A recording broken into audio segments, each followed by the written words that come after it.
Praise the Lord. ദാവീദിന്റെ സ്വർണ്ണഗീതം 16-ാം സങ്കീർത്തനം. ദൈവമേ, ഞാൻ നിന്നെ ശരണമാക്കിയിരിക്കാൻ എന്നെ കാത്തുകൊള്ളണമേ. ഞാൻ യഹോവയോട് പറഞ്ഞത്, നീ എൻ്റെ കർത്താവാകുന്നു.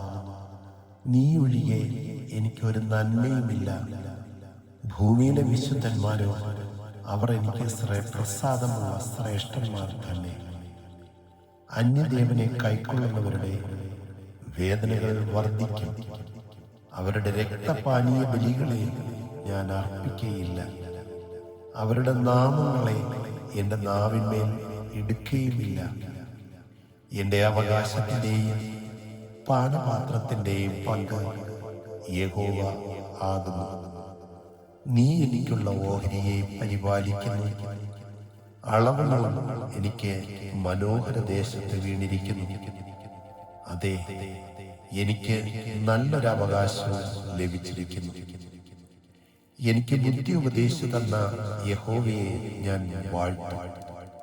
രാത്രികാലങ്ങളിൽ എൻ്റെ അന്തരംഗം എന്നെ ഉപദേശിക്കുന്നു. ഞാൻ യഹോവയെ എപ്പോഴും എൻ്റെ മുമ്പിൽ വെച്ചിരിക്കുന്നു. അവൻ എൻ്റെ വലത്ത് ഭാഗത്തുള്ളത് കൊണ്ട് ഞാൻ കുലുങ്ങിപ്പോകയില്ല. അതുകൊണ്ട് എൻ്റെ ഹൃദയം സന്തോഷിച്ച് എൻ്റെ മനസ്സ് ആനന്ദിക്കും. എൻ്റെ ജഡവും നിർഭയമായി വസിക്കും. നീ എൻ്റെ പ്രാണനെ പാതാളത്തിൽ വിടുകയില്ല. നിന്റെ പരിശുദ്ധനെ ദ്രവത്വം കാണുവാൻ സമ്മതിക്കുകയുമില്ല. ജീവന്റെ വഴി നീ എനിക്ക് കാണിച്ചു തരും. നിന്റെ സന്നിധിയിൽ സന്തോഷ പരിപൂർണതയും നിന്റെ വലത്ത് ഭാഗത്ത് എന്നും പ്രമോദങ്ങളും ഉണ്ട്. ആമേൻ.